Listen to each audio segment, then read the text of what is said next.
You finally have a job, you're officially earning. But here's the punchline.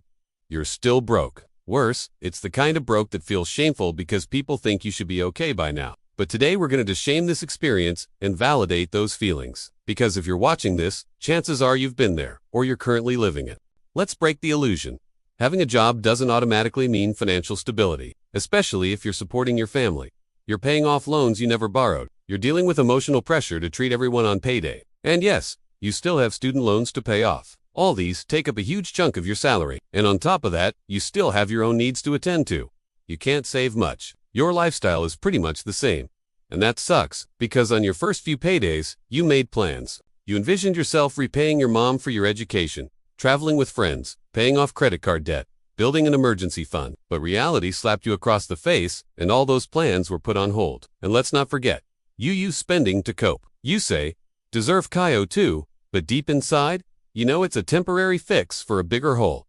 Take a moment. Think about how much you spend on coffee, food, delivery, ride-hailing apps, your subscription streaming services, online shopping. Deserve KO2 is a phrase that has normalized unhealthy coping mechanisms. In fact, deserve KO2 has become synonymous to the phrase, I deserve this shit.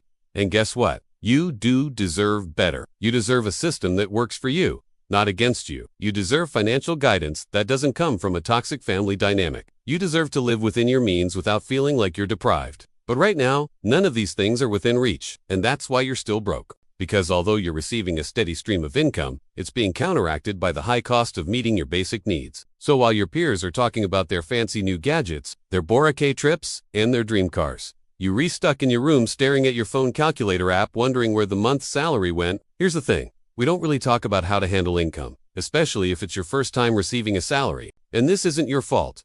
The education system failed you. Your family may have failed you. Society has failed you. But you can't stay stuck here. You need to get unstuck. And you can start by understanding that you're not broke because you're irresponsible. You're broke because you were never taught how to handle income under pressure. This is the reason why most people fail financially. They're not bad with money. They just haven't been equipped with the right tools and resources to manage it properly. It's hard to make progress when you don't understand the rules of the game. It's hard to get ahead when your mindset is focused on day-to-day survival. Imagine this. You're on your way home after a long day at work. You're exhausted, but you push through because you still have bills to pay. You make it home, but you don't even have the energy to open your laptop. But you have to. It's time to calculate again. How much will go to your sister's tuition? How much will go to your internet bill? How much will go to your cousin who needs help with a down payment? How much will go to your mom to replenish the household funds? How much will you have left? Your money disappears because it's already committed. Half goes to your family. A quarter goes to things you didn't plan for. And what's left? Just enough to survive until the next cutoff.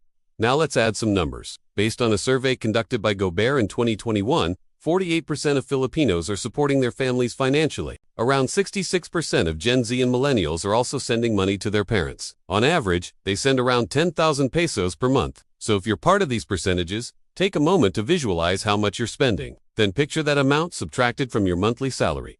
See how much is left? Now imagine subtracting your own needs from that number. This is your reality. And in your reality, there's more than numbers involved. There's also emotional debt. You feel guilty not giving. You feel scared saying no. And you feel pressured to show up even when you're tired. Now picture this. You're finally able to save up. You set aside 20,000 pesos to buy yourself a well-deserved reward. But then your uncle asks for 15,000 pesos for his medical checkup. Your aunt asks for 20,000 pesos for her dialysis. Your mom asks for 30,000 pesos for a household appliance. You feel guilty saying no, so you relent. And that 20,000 pesos that was meant to be yours is now gone. If you relate to these scenarios, please hear me when I say this. It's not your fault. You grew up witnessing your parents sacrifice for you. You grew up hearing them say things like Ana Kamaga, Ayakong Huminji, Inake Tulong Pakasi, My Rap, Sa Aki Naman, Gusto, Kung Matulungan, Kung Wala Men Lang Ako, Ian Ang Hanap, Aro, Parasaya, Iyang Kinabuk. So naturally, you take on this same mindset. You sacrifice your own dreams for others. But whose dream are you sacrificing for? There's a difference between helping people and enabling them. There's a difference between generosity and codependence. These are hard truths, but you need to hear them. Start with radical honesty. You need to sit down and calculate everything. Track where your money really goes. Not just Excel style, but emotionally too. Write down every peso you spend, whether it's 500 pesos for rent or 50 pesos for a cup of milk tea. Then categorize them. How much goes to your family? How much goes to your actual needs? How much goes to things you want? When you see everything written down, you'll realize how little you actually have. And then you'll see how much you can cut back on. Because let me tell you something.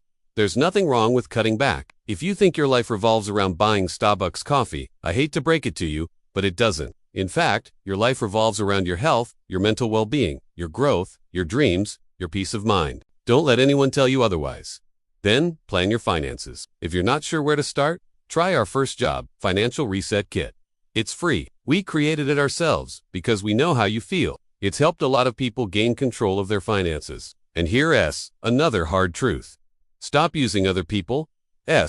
Happiness is the measure of your worth. I cannot emphasize this enough. When you have money, you feel good about yourself. You feel like you have purpose. You feel like you have value. And when you don't have money, you're quick to blame yourself. But here's the thing. Your self-worth is not tied to your bank account balance. You are not defined by your relationship with money. Being broke with a job doesn't mean you're a failure. It means you're in the middle of figuring life out. And that's okay. We made this video because we know how you feel. We've been in your shoes before. The feeling of not being able to provide for yourself or your family or both is probably one of the worst feelings in the world. We hope this video validated your experience. We hope it gave you permission to feel what you're feeling right now. And we hope it shed light on the reality that you're not alone in this. Download our first job Financial Reset Kit to help you get started on your journey towards financial freedom. You can download it for free through the link in the description box below. That's all for today. Thank you so much for watching. We'll see you in our next video.